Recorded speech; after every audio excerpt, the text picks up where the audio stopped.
This video is showing the progress on the 4.2 liter Jag engine from Mr. Drew's XKE.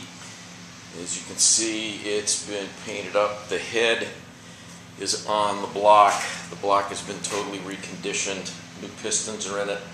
You can see that it's got the new freeze plugs. The old ones were rusted and ready to come out. They've all been replaced on it. It's got the new harmonic balancer. And the new balancer is the style where the timing marks line up on the bottom of the engine.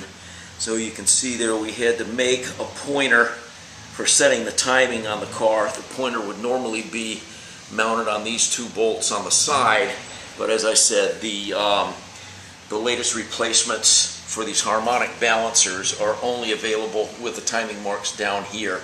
So we made you a nice little shiny pointer.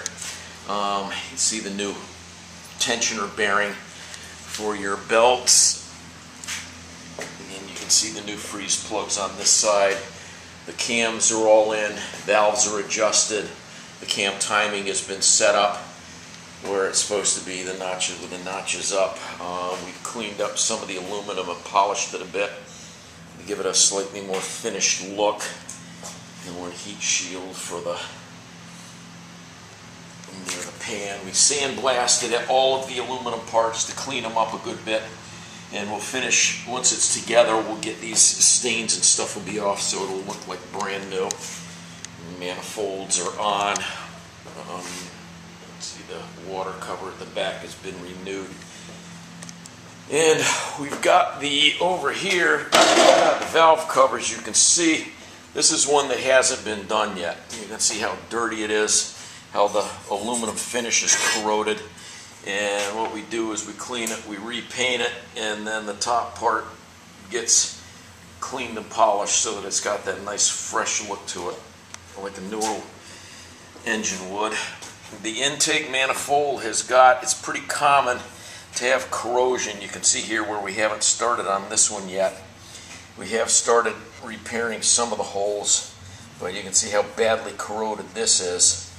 And these have to be fixed, because if you don't, then you wind up with coolant leaking directly into your intake passages, which will cause overheating, and also if it's enough coolant, it'll hydrolock the engine and possibly bend a rod, or it winds up leaking out the gasket and you wind up with an ugly green drip down the side of your block.